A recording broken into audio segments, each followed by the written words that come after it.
My name is Tobore Adakaraza, pastor at Salt City Church, Warri, and this is another episode of A Deliberate Life. I hope that you found time to see our last week episode on how to set new resolutions rightly according to the will of God. I hope that has helped you put your perspective in place, in the right place, so to say.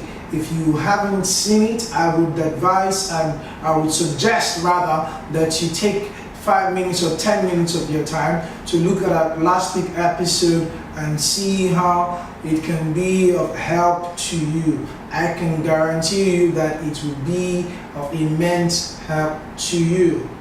Today particularly, I want to talk about the concept of growing up spiritually. Growing up spiritually. It was Epaphras who said to the Colossian church that you may become mature, that you may fulfill God's will for you. You see, there is something about maturity and you fulfilling God's will for your life. He said that you may become mature and you may fulfill God's will for your life. To a large extent, for us to be able to fulfill God's will for our lives, we will need to come to the place of maturity spiritually. Paul said to the church in Ephesus in Ephesians 4:14 that we henceforth be no more children. So there is a time in our life where it is exciting, where it is okay, where it is cool, where it is celebrated to be a child. But after a while, you are no longer accepted, it is no longer cool, it is no longer a thing of celebration to be a child. As children, when a child wants to eat, the child would cry. When the child wants to pull, the child would cry. Anything the child wants to do, the child would cry. But when the child gets to a certain age and say they want to eat, they direct the child to the kitchen to get their food. To another age, they direct the child to the kitchen to cook their food. And at a certain age, he cannot even say he wants to eat. He just goes on, buy the things himself, make the food and eat the food without making any form of an announcement. So you see, Paul talked about it with the church in Ephesus and said that we may no more be children. So there is a place in your Christian walk where you should no more be children.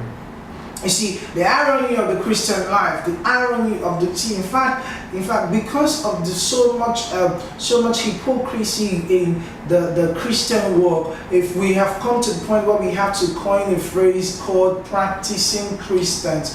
Otherwise, the word Christian covers what we are talking about. But because we have so many people who bear the name Christian now but are not in the practice of Christianity, we have to come up with the phrase practicing Christians. Now, the irony of the Christian life is that we feed what we have, we feed where we live, but we do not feed who we are. Our being, which is the most important, we do not feed that. Why do I say that? Man is a tripod being. Man is a spirit who lives in the body and has a soul. So we feed our soul, our intellect. We feed, we go to school, we take exams, we try to grow and stretch our minds. That is our soul. And then we feed our body. We eat physical food. We do physical exercise. Bodily exercise profited. Yes, it does. That leads to some profit. It does profit. We feed our bodies. We do these things. We exercise. We stretch our muscles so that we can grow. We know when we need bicep. We know when we need six pack. So we do all those things. But the one thing we don't feel is what we really are. Man is a spirit. God made man a spirit like him, made in the image of God, spirit. But do we feed our spirit?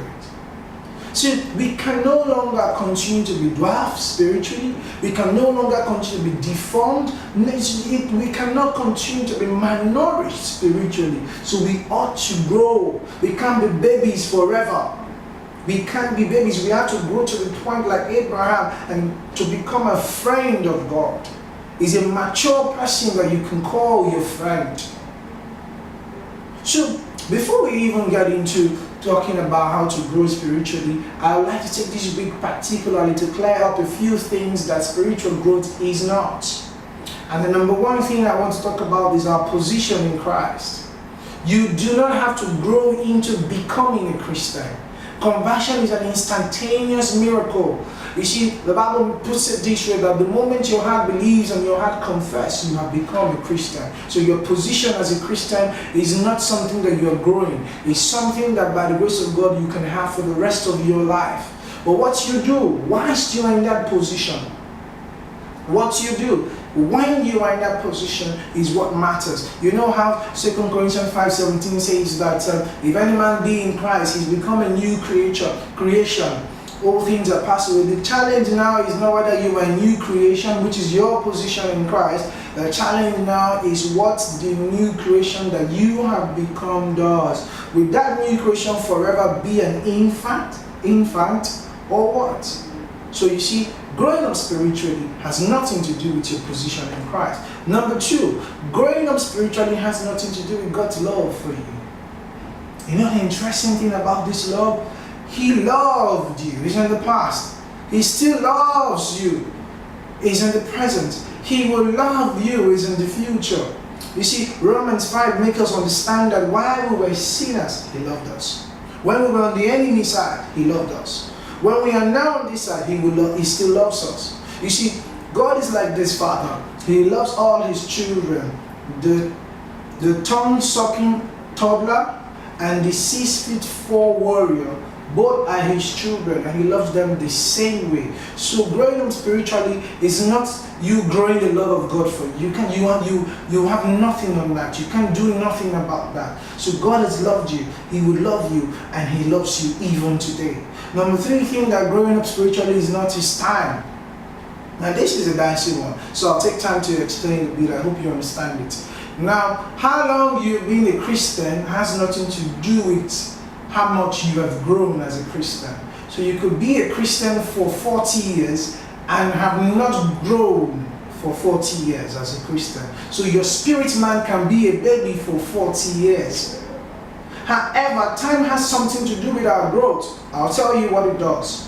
Now, when you continue in the practice that we would explore next week on how to grow spiritually, you would see that you need time to stretch those things and grow them. However, it is not the amount of time that is important. It is your commitment to the growth principles that is important. Spiritual growth is not measured by the calendar.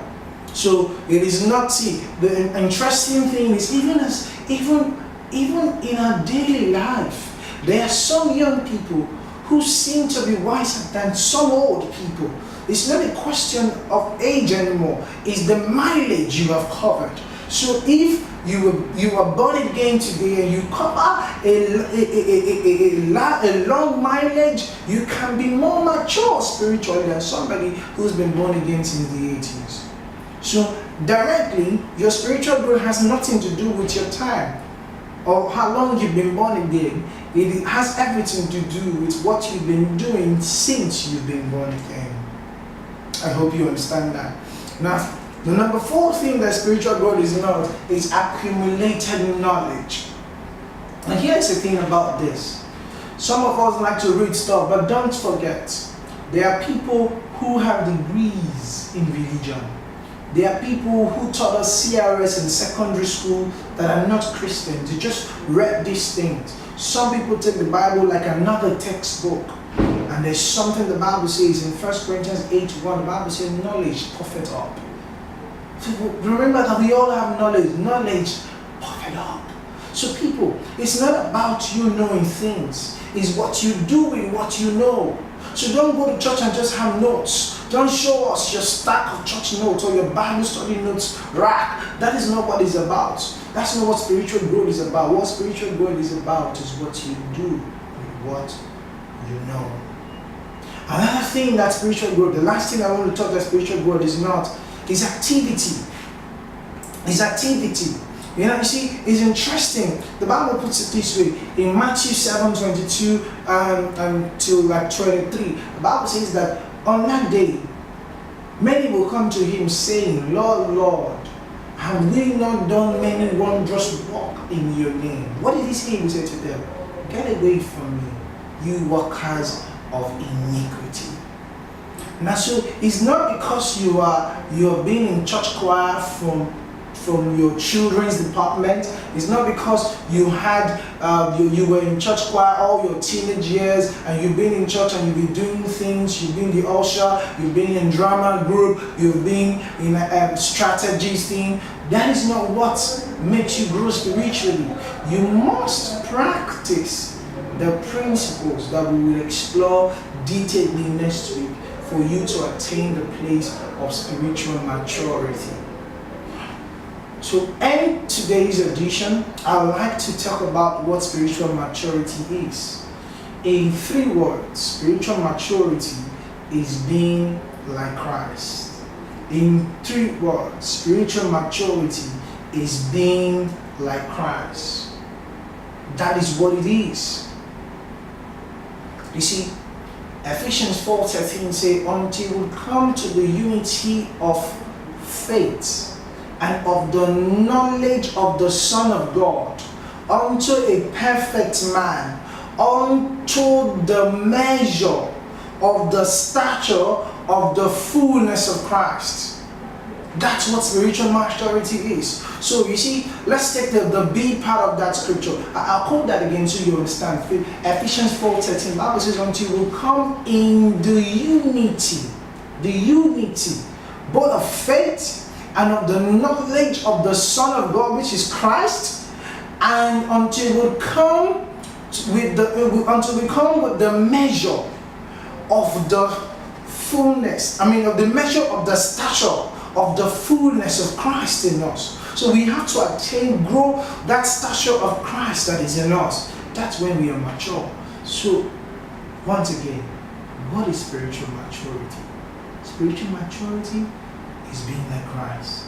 It's having the image of Christ, the full stature of not the baby image, not the teenage Jesus, the full stature of a mature Jesus living in us, reflected on us in our everyday life. That's what spiritual maturity is. I hope this has blessed you. I hope this has shed some light on you, and I hope that this would actually propel you to a place of being hungry to know more and more of Christ, so that you, like Paul, would say that I may know him and the power behind his resurrection. Have a great week. I'll see you next week for another episode of The Deliberate Life. God bless you. Hi, thank you for watching this week's episode of The Deliberate Life. Have you subscribed to the YouTube page yet? You can do that by visiting www.youtube.com/Soul City Church.